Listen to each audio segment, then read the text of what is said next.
Hello and welcome to the Cool Library. I'm Ellen, and this video we're going to be talking about TV shows.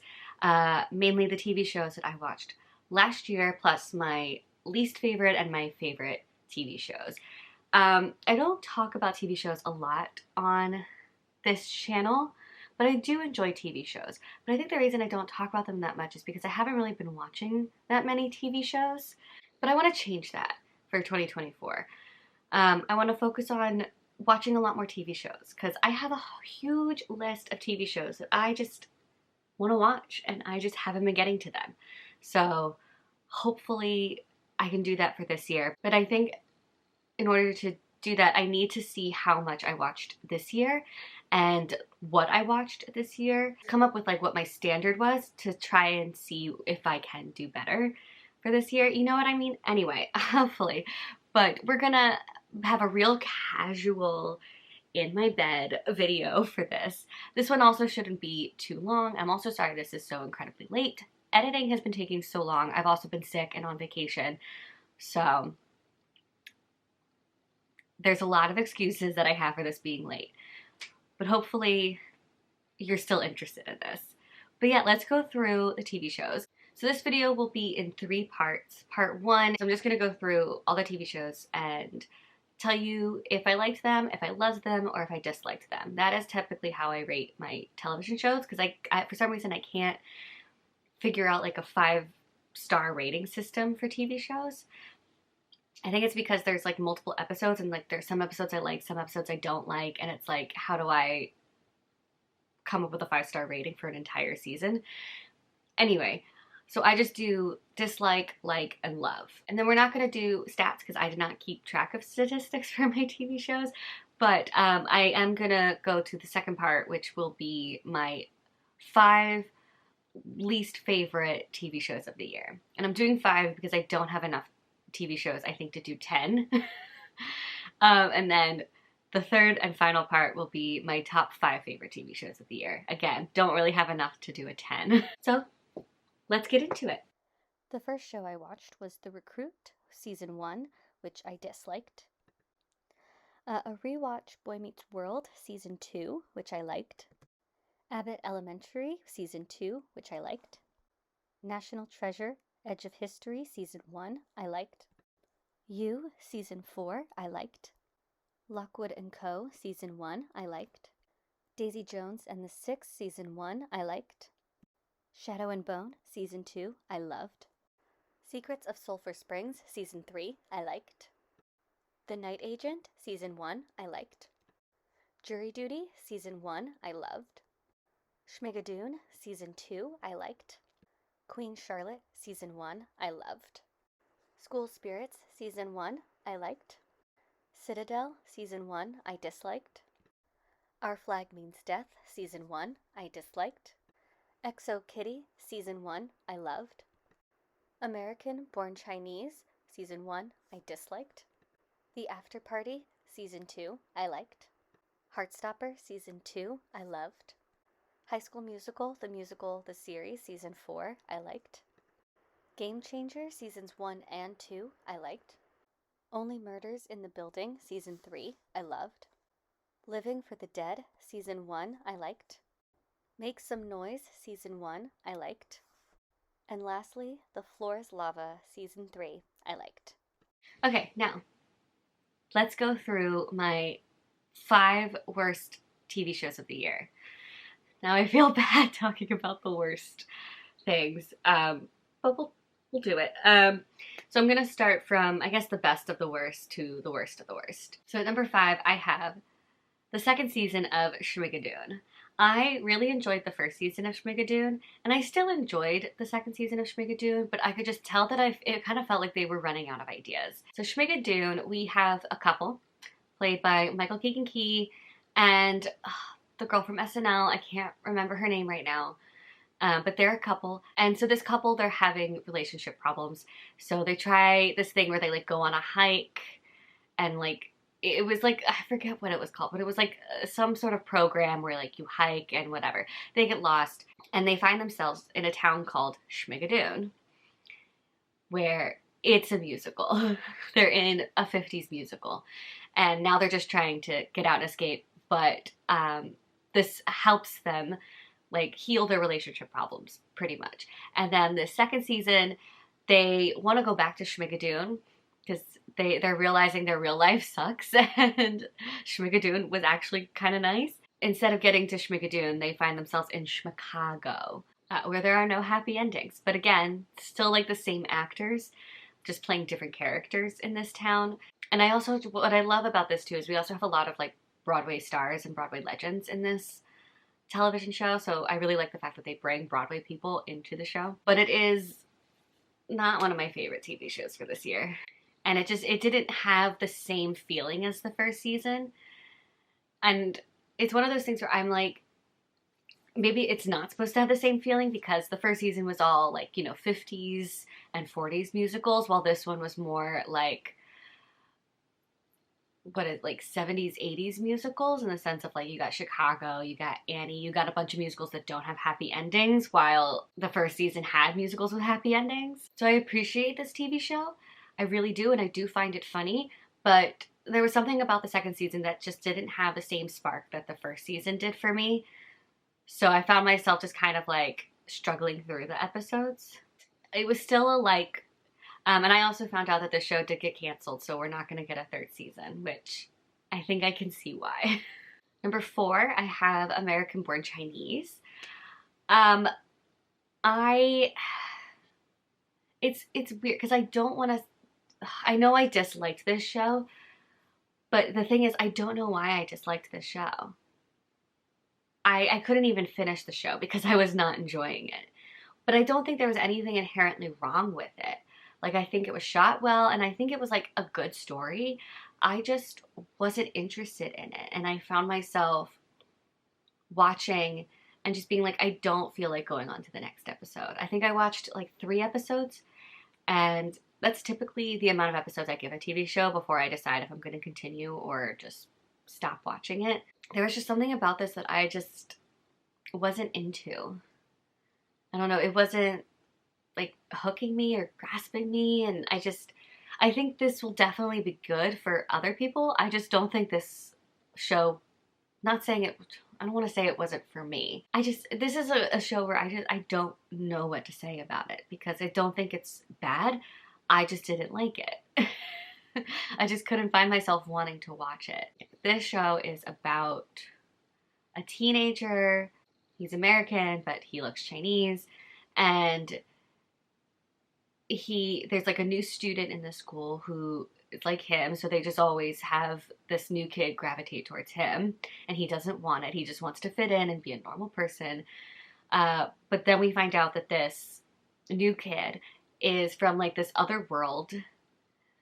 And like this other kid is supposed to be his like guide, and I don't know. I was also kind of confused, but it's very fantasy-esque, and there's a lot of like fight scenes.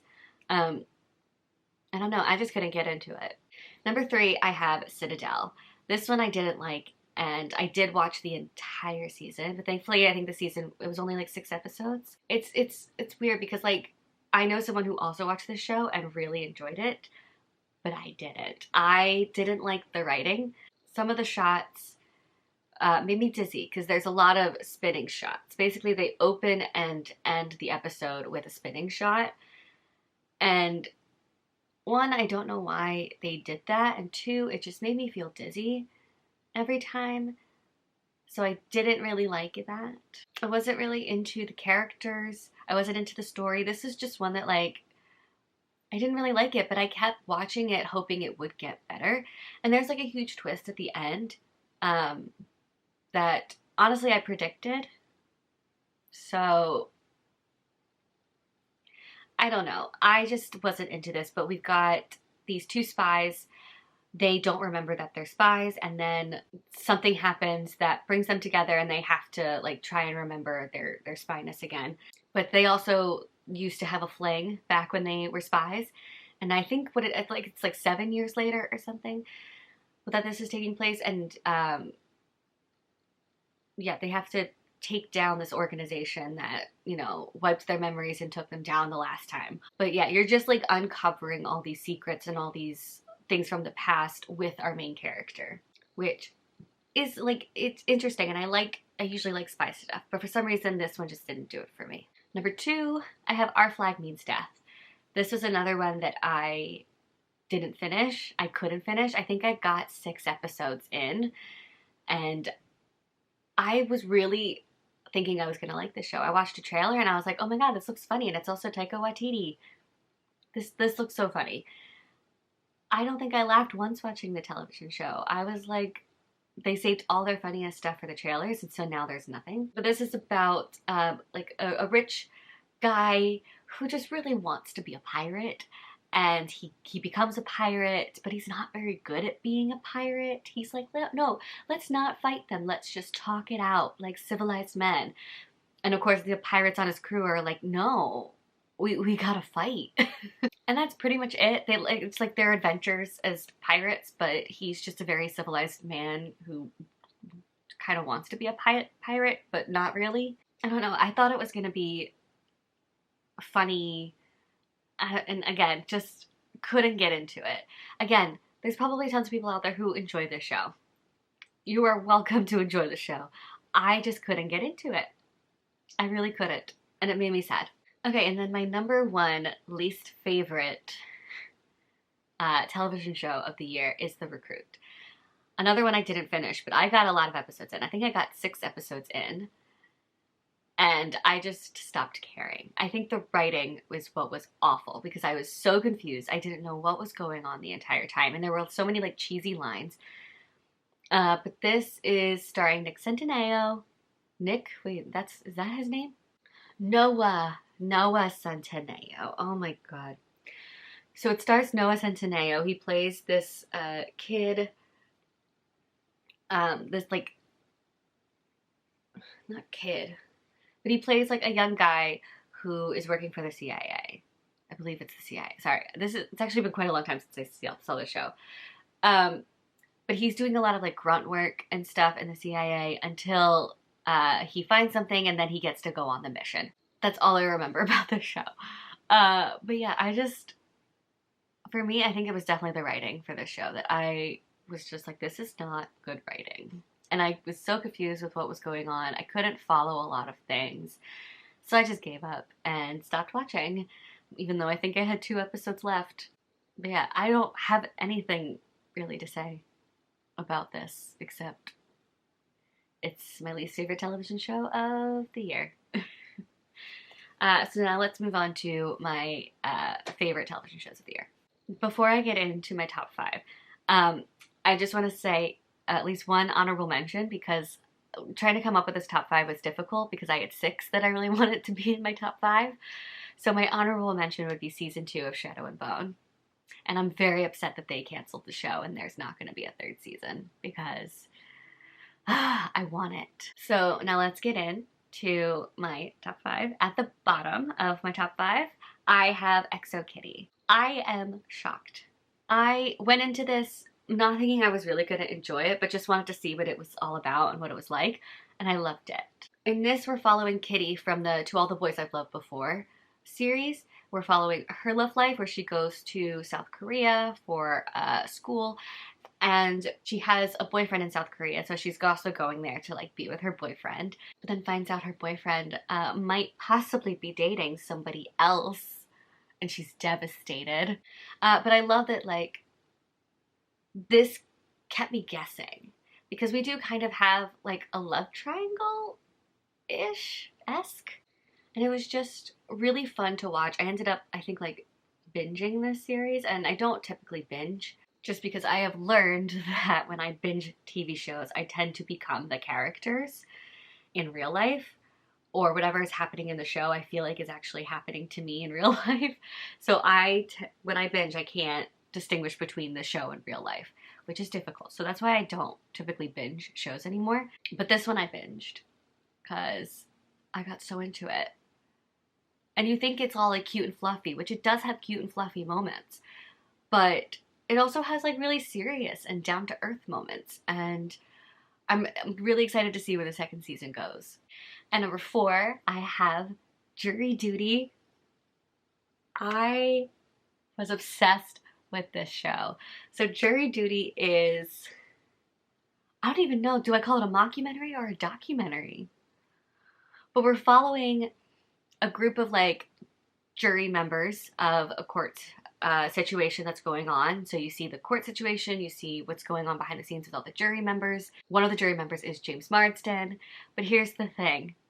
All of these jury members are actors except for one guy. He thinks that this whole thing is real.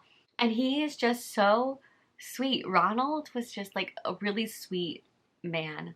Like by the last episode, when they like, reveal everything to him, and I just started crying because like they were giving him prizes and I was like, he so deserves these prizes. He's such a good man.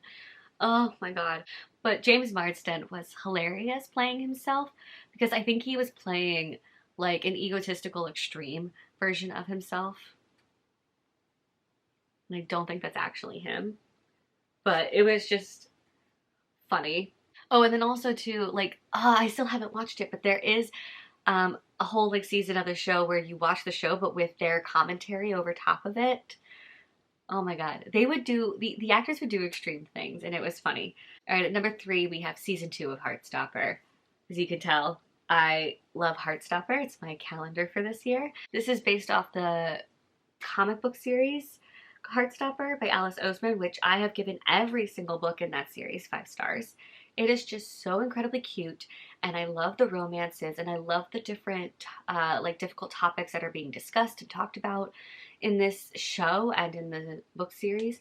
But with this, we have 2 kids in high school, and one is gay, the other, everyone thinks is straight, but he's still figuring himself out. But it's just about them, like, falling in love, and one of them's realizing that he's bisexual. The other is, like, dealing with anxiety and anorexia and a bunch of other things. And they also have a really great like friends support group. And then there's also, of course, going to be bullies. But it's just so incredibly sweet and wholesome, and it warms my heart. And it makes me feel giddy. And I just really love the show. And I think it does a really great job discussing the difficult topics, and I think it does a really great job of showing teen love. And I think it also does a really great job of showing what real like good communication is like, because I feel like all these kids communicate so well with each other. I absolutely love the show. Can't wait for season 3. And number 2, we have Only Murders in the Building season 3. This show just consistently brings the best. This season we had Paul Rudd and Meryl Streep join the cast. And again, this season just kept me guessing. I had no idea who did it. They kept like changing it up of like, oh, okay, we think it's this person. And like, oh no, okay, maybe it's this person. Granted, I knew like the first couple of people they were going to show us. I was like, I don't think it's them. Oh, but also how this season ended. I need a 4th season. I need a 4th season. So this is about 3 people played by Stephen Martin, Martin Short, and Selena Gomez. They live in this apartment building, and there is a murder that happens in this apartment building. And these 3 bond because they love murder mystery podcasts. And so they decide to create their own about the murder that happened in their building. And each season there's a murder, and they're solving it through their podcast. And these 3 are great together, and it's super funny, it's super witty, and really fun time. And then my number 1 favorite television show of the year 2023 is Queen Charlotte. I think I watched this 2 times because I loved it that much. I cry every time. The amount of times I watched that scene, you know the scene. Well, there's 2 scenes. There's the one at like the very end, and then there's the one where it's like, I love you. My heart cannot breathe when you are not near. You know? That I watched over and over. But also like the last scene where I'm just like bawling my eyes out. Oh my God. But this is a spin-off series to Bridgerton, where we're following Queen Charlotte's romance story from when she was younger with King George. In the very beginning, I was like, wow, I do not like King George. And then I think it's like the third episode, you realize, like you learn something about him and you're just like, oh, that's why he's being like that. Because like you get his perspective, I think, in the third episode, and you're like, oh, okay, this makes sense. And then you start to fall for him and you love him, and oh my god, this poor man. No, this was just absolutely incredible. Bridgerton does it again. Alright, and I think that is going to be it for this video. Thank you so much for being here, and if you're here all the way at the end, thank you immensely. But I do also have this same type of video for my books as well as my movies for 2023, and I will link those down below so you can check them out. And yeah, I'll see you guys later with more videos.